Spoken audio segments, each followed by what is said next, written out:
নমস্কার, দেখছেন Kolkata TV. Good morning Kolkata নিয়ে আমি সুদীপ্ত রয়েছি আপনাদের সঙ্গে। আর সুদীপ্তর সঙ্গে রয়েছে আমি অনন্যা। একটানা ক্ষোভ, বিক্ষোভ, উত্তেজনা, অগ্নিগর্ভ পরিস্থিতি তৈরি হয় সন্দেশখালীতে।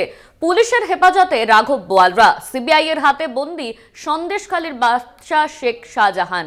রাজ্য সরকারের উদ্যোগে একে একে ফিরিয়ে দেওয়া হচ্ছে গ্রামবাসীদের জমি, আটকে থাকা টাকা। এই আবহে কি কিছুটা শান্তি ফিরেছে সন্দেশখালীতে?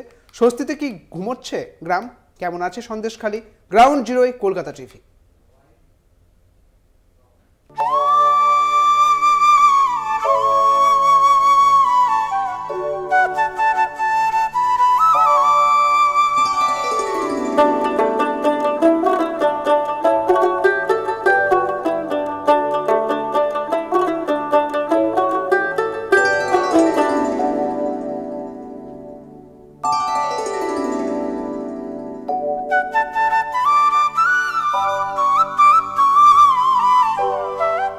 সন্দেশখালীর বাঘ শেখ শাহজাহানকে গ্রেপ্তার করেছে রাজ্য পুলিশ।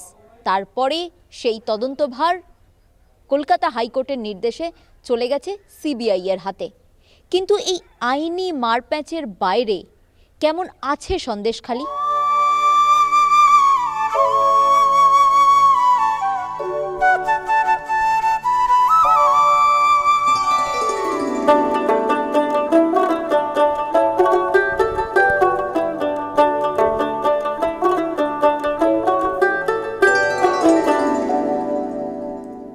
8 নম্বর কাছারিপাড়ার বাসিন্দা কান্ত দাস সদ্যই তার জমি ফেরত পেয়েছে।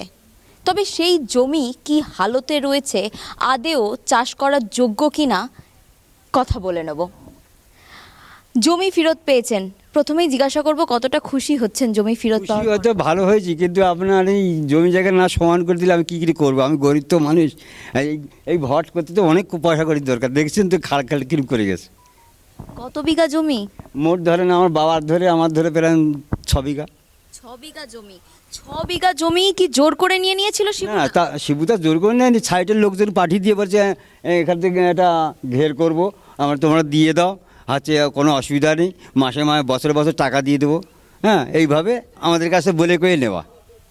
আর এই যে নিচু হয়ে গেছে জমিটা অনেক বেশি, এটাকে উঁচু করার জন্য কি কোনো ব্যবস্থা করবে? এমএলএ সাহেব কি বলেছেন যে আমরা সব সমান টমান করে যাবো, কিন্তু কোনো অসুবিধা হবে না। এমএলএ সাহেব বলেছেন? হ্যাঁ, এমএলএ সাহেবই বলেছে। এর আগে সুজিত বসু, পার্থ ভৌমিকরা এসেছিল। এসেছিল, এমএলএ সাহেবের সঙ্গে এসে কথা বলে চলে গেছে যে না, এগুলো সব করে দিতে হবে। এমএলএ সাহেবের সঙ্গে সুজিত বাবুর সঙ্গে কথা হয়েছে, কিন্তু আমাদের সঙ্গে হয়নি। এমএলএ সাহেব আমাদের সঙ্গে বলে গেছে। হ্যাঁ। 8 নম্বর কাছারিপাড়ার আরও এক বাসিন্দা জ্যোৎস্না দাস। আমি জ্যোৎস্নাদির কাছে আসব।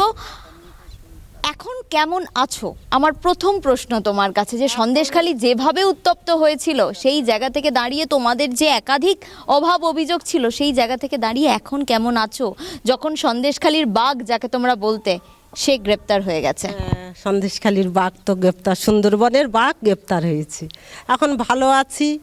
ওরাও বিশাল অত্যাচার করতো। রাত 20-30টা কিছু বললে ওরা বাইক নিয়ে রাত্রে আসবে, রাত্রে কাটাকুটি করবে, বলতে গেলে এই ওর তুলে নিয়ে আয়। শিবু হাজরা, উত্তম সর্দার এবং সন্দেশখালীর বাঘ শাহজাহান সবাই গ্রেপ্তার হয়েছে, সবাই জেলে রয়েছে। তোমাদের জমিও আস্তে আস্তে তোমরা ফিরে পাচ্ছ। এরপরে কি সরকারের ওপরে ভরসা রাখছো? হ্যাঁ, এখন তো ভরসা করতে হবে। সরকার যখন এত কিছু করছে, এইবারে আমাদের ভরসা করতে হবে।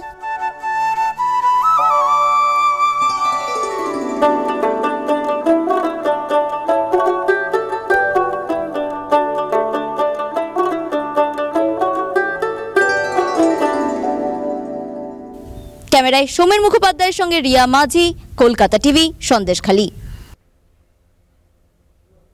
উত্তপ্ত সন্দেশখালীতে অভিযোগ উঠেছিল জমি জবরদখলের। সন্দেশখালী জুড়ে সুইচ গেট বসিয়ে জমিতে নোনা জল ঢুকিয়ে তৈরি করেছিল শাহজাহান এবং তার অনুগামীরা।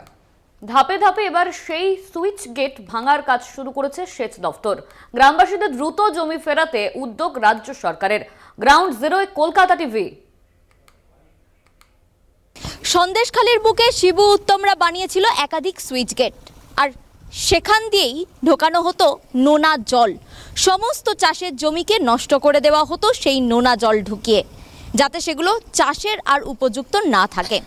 তারপরেই সেই জমিগুলো নিয়ে সেখানে ভেরি বানানো হতো।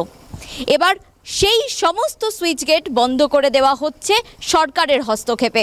সন্দেশখালী যে সমস্ত সুইচ গেটগুলো শেখ শাহজাহান বা শিবু হাজরা ব্যবহার করত, সেগুলো সেচ দপ্তরের যিনি সেচ মন্ত্রী সুজিতবাবু একাধিকবার এসেছিলেন এখানে। আসার পর ওনাদের উদ্যোগে এবং বিশেষ করে আমাদের ডিপার্টমেন্টের এসডিও শান্তনুবাবু, উনিও একাধিকবার তড়িঘড়ি মানে খুব দ্রুততার সাথে কাজটা শুরু করে দিয়েছে। আমরা এখন আপাতত ওনাদের নির্দেশে, সেচ দপ্তরের নির্দেশে সমস্ত সুইচ গেটগুলো বন্ধ করে দিচ্ছি।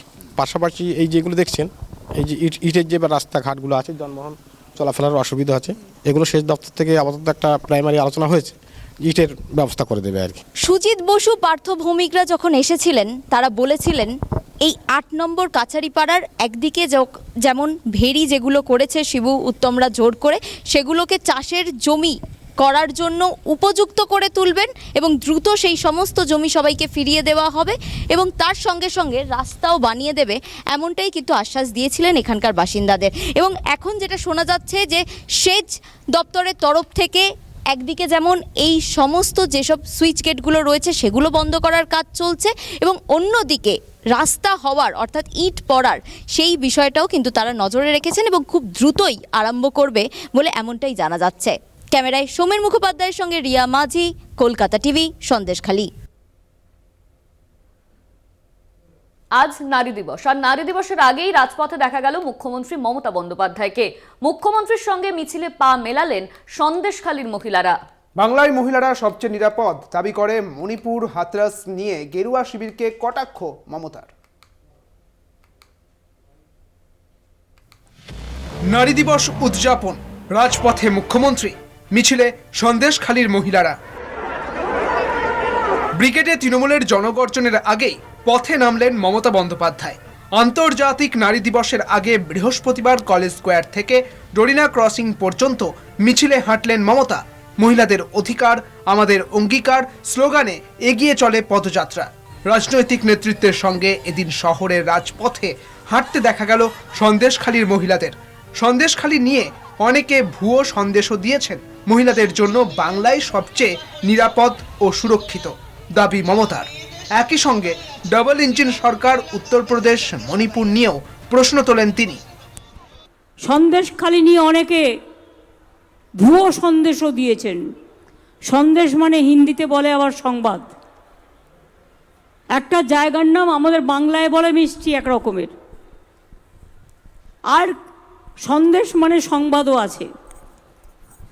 যেভাবে আপনারা কয়েকটা ঘটনা নিয়ে, হতেই পারে হাতের 5টা আঙুল তো সমান নয়, কিছু কিছু জায়গায় অনেক সময় আমাদের নলেজে থাকে না, যদি কোনো কিছু অন্যায় হয়েও থাকে সঙ্গে সঙ্গে আমাদের নলেজে আসলে আমরা সেটা অ্যাকশান নিই। বাংলা নিয়ে আপনাদের তো গুस्সা কেন? इतना गुस्सा क्यों है? बीजेपी अगर आप ऐसे ही जीत सकते हैं तो बदनाम क्यों करते हैं? আপনারা বলুন, বদনাম করার দরকার কি? কালকেও বিজেপি নেতারা বলে গেলেন এখানে নাকি মহিলারা সবচেয়ে বেশি নির্যাতিত হন। আমি চ্যালেঞ্জ করে বলছি, Bengal is the only place যেখানে মহিলারা সেফ এবং সেফেস্ট স্টেট। দিদিকে ধন্যবাদ জানাতেই এসেছেন বলে জানিয়েছেন সন্দেশখালীর মহিলারা। বুধবার বারাসতে নারী শক্তি বন্দনা থেকে সন্দেশখালী নিয়ে তোপ দাগেন প্রধানমন্ত্রী। তার একদিন পরেই মমতা বন্দ্যোপাধ্যায়ের নারী দিবসের মিছিলে সেই সন্দেশখালীর মহিলাদের উপস্থিতি তাৎপর্যপূর্ণ বলে মত রাজনৈতিক মহলের।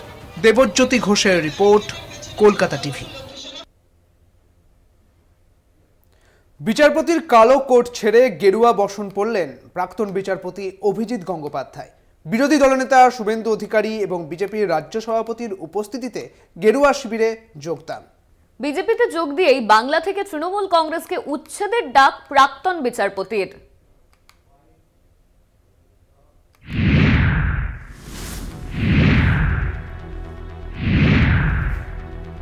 ঘোষণা মতোই পদ্ম শিবিরে যোগ দিলেন প্রাক্তন বিচারপতি অভিজিৎ গঙ্গোপাধ্যায়। মঙ্গলবারই ইস্তফা দিয়ে বলেছিলেন 7ই মার্চ পদ্ম শিবিরে যোগ দেবেন। বৃহস্পতিবার 12:30 নাগাদ বিজেপির সল্টলেকের সদর দফতরে আনুষ্ঠানিকভাবে পদ্ম শিবিরে যোগ দেন তিনি। বিজেপির রাজ্য সভাপতি সুকান্ত মজুমদার এবং বিরোধী দলনেতা শুভেন্দু অধিকারীর হাত থেকে গেরুয়া পতাকা তুলে নেন প্রাক্তন বিচারপতি। গেরুয়া পতাকা হাতে তুলেই শাসক দলকে বাংলা থেকে উৎখাতের ডাক দিলেন অভিজিৎ গঙ্গোপাধ্যায়। আমাদের প্রথম উদ্দেশ্য হচ্ছে পশ্চিমবঙ্গ থেকে একটা দুর্নীতিগ্রস্ত দলের এবং একটা দুর্নীতিগ্রস্ত সরকারের বিদায় লগ্নের সূচনা করে দেওয়া এই লোকসভা ভোটে, যাতে 2026-এ তারা আর ক্ষমতায় আসতে না পারে। বিচারপতির চেয়ারে বসে বিজেপি করতেন বলে তোপ সেচ মন্ত্রী পার্থ ভৌমিকের। আমরা আগে থেকেই জানতাম যে উনি যখন হাইকোর্টের চেয়ারে বসেছিলেন তখন উনি বিজেপিটাই করেন। আজকে সেদিন গোপনে করতেন, এখন প্রকাশ করতেন, এর মধ্যে খুব একটা তফাৎ। কড়া ভাষায় অভিজিৎ গঙ্গোপাধ্যায়কে বিঁধলেন তৃণমূল নেতা শান্তনু সেন। বিজেপি তল্পিবাহকতা করেছেন, বিরোধীদের তল্পিবাহকতা করেছেন এবং শাসক দল এবং রাজ্য সরকারকে বিষোদ্গার করেছেন। এটা বাংলার মানুষ তথা দেশের মানুষ দেখেছে এবং আজকে তার সুবিধাবাদী চরিত্র সারা দেশের মানুষের সামনে খুলে গেল। আগামী দিনে তিনি সারা বাংলা তথা সারা ভারতবর্ষের মানুষের কাছে তিনি একটি বেঈমান, মির্জাফর এবং সুবিধাবাদী মানুষ হিসেবে চিহ্নিত হয়ে থাকবেন। চাকরি বঞ্চিতদের মধ্যে বিচারপতি হিসেবে আশা জাগিয়েছিলেন অভিজিৎ গঙ্গোপাধ্যায়, কিন্তু যোগদান দুঃখজনক বলে জানান প্রদেশ কংগ্রেস সভাপতি অধীর রঞ্জন চৌধুরী। বিচারপতি থাকা অবস্থায় তিনি যেগুলো সিদ্ধান্ত নিয়েছিলেন সেগুলো বাংলার মানুষের মধ্যে উৎসাহ জুগিয়েছিল, আশা জুগিয়েছিল, বিশেষ করে যারা নির্যাতিত বঞ্চিত মানুষ, এটুকু বলতে পারি। বাকি তার রাজনৈতিক জীবনে তিনি বিজেপিতে গেলে তো তাকে আমরা বলছি না যে ঠিক করছেন, তিনি ভুল করছেন, এটাই বলবো আমরা। মণিপুর, ব্যাপম এবং নির্বাচনী বন্ডের মতো দুর্নীতির সঙ্গে যুক্ত বিজেপিদের বাংলায় অভিজিৎ গঙ্গোপাধ্যায় আনতে চাইছেন বলে নিশানা সিপিএম নেতা তন্ময় ভট্টাচার্যের। পশ্চিমবাংলায় বিজেপিকে ক্ষমতায় আনবেন যারা ব্যাপক দুর্নীতির সঙ্গে যুক্ত, যারা মণিপুরে এই নারকীয় ঘটনা ঘটালো। উনি বিজেপিকে ক্ষমতায় আনবেন যারা হাথরস, উন্নাও, কাঠুয়ার মালিক। অভিজিৎ গঙ্গোপাধ্যায় আগামী যে নির্বাচন আসতে চলেছে আর মাত্র কয়েক মাস পর, সেখানে প্রতিদ্বন্দ্বিতা করেন কিনা সেইটার দিকেই কিন্তু নজর রাখতে হবে। ক্যামেরায় আনন্দর সাথে দেবপ্রম সরকার, কলকাতা টিভি। এখন সময় বিরতির। ফিরছি বিরতির পর, সঙ্গে থাকুন।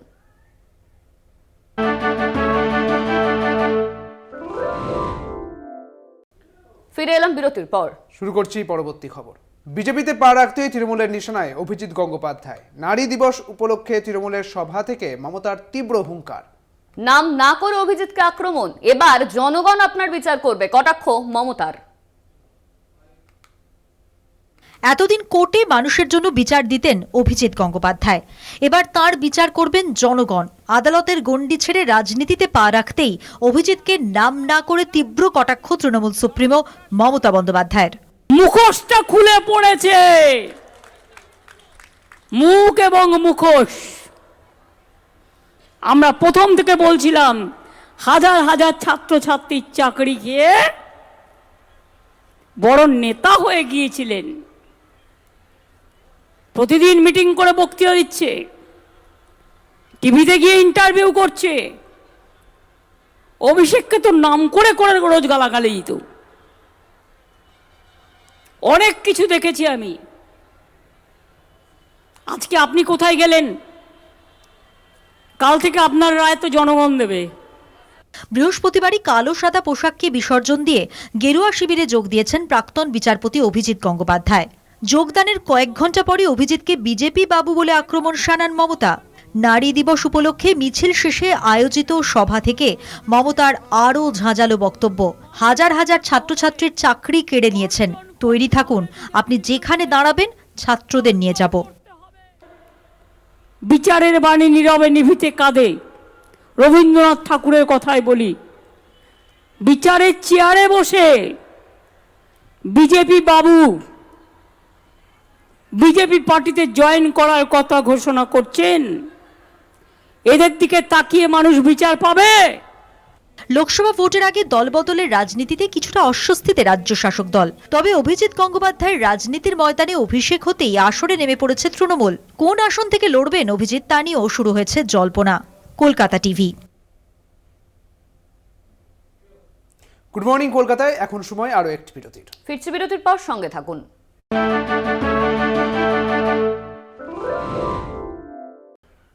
গুড মর্নিং কলকাতা নিয়ে ফিরে এলাম বিরতির পর। আর এই মুহূর্তে যে খবরের দিকে নজর রাখবো, নিউ টাউনের 500 শিক্ষকের বাড়িতে ইডির হানা। 5 সদস্যের ইডি তারা পৌঁছেছেন নিউ টাউনে। পার্থ ঘনিষ্ঠ 500 শিক্ষক বলে সূত্র মারফত খবর। নিউ টাউনে 500 শিক্ষকের বাড়িতে ইডির হানা। সেই 500 শিক্ষক পার্থ ঘনিষ্ঠ বলে জানা যাচ্ছে এবং নিউ টাউনে আজই নিয়োগ দুর্নীতি মামলায় এই ইডির হানা বলে মূলত সূত্রের খবর। আমাদের সঙ্গে রয়েছেন সুমন শিকদার, রয়েছেন আমাদের সঙ্গে। সুমন, ঠিক কি জানতে পারছো, কি কারণে ইডির হানা? একদম দেখো, শিক্ষক নিয়োগ দুর্নীতি মামলায় কিন্তু আবার ইডির অভিযান। মূলত পাথরঘাটা অঞ্চল, সেই অঞ্চলের প্রাক্তন শিক্ষক যে আব্দুল আমিন, তার বাড়িতেই কিন্তু ইডি আধিকারিকরা তারা সকাল থেকেই তল্লাশি চালাচ্ছে। দীর্ঘক্ষণ অতিক্রান্ত হয়ে গেছে, মূলত তার বাড়ি তল্লাশি চালানো হচ্ছে এবং পরিবারের যারা সদস্য আছেন তাদেরকে জিজ্ঞাসাবাদ করা হচ্ছে। তোমাকে জানিয়ে রেখে, এই আব্দুল আমিন কিন্তু পার্থ চট্টোপাধ্যায় প্রাক্তন শিক্ষামন্ত্রী, তার ঘনিষ্ঠ, এমনটাই সূত্র মারফত খবর। একদিকে যেমন আব্দুল আমিন প্রাক্তন শিক্ষক, তার বাড়িতে যেমন ইডি আধিকারিকরা তল্লাশি চালাচ্ছে, আরেকদিকে রাজারহাটের কিন্তু কাশীনাথপুর যে এলাকা, সেই এলাকায় কিন্তু ইডি আধিকারিকরা তল্লাশি চালাচ্ছে। মূলত সূত্র মারফত খবর, এক ব্যবসায়ী, তিনি পেশায় প্রমোটার, মূলত চন্দন চ্যাটার্জি, তার বাড়িতে কিন্তু ইডি আধিকারিকরা তল্লাশি চালাচ্ছে। এই শিক্ষক নিয়োগ দুর্নীতি মামলায় যে প্রচন্ড রায় গ্রেপ্তার করা হয়েছে তার ঘনিষ্ঠ বলেই সূত্র মারফত খবর।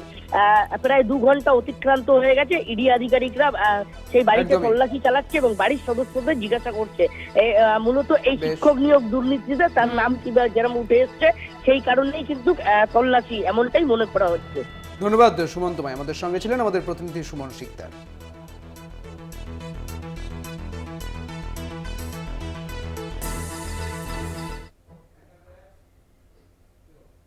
গুড মর্নিং কলকাতা এখন এই পর্যন্তই। দেখতে থাকুন কলকাতা টিভি, রাত দিন 7 দিন।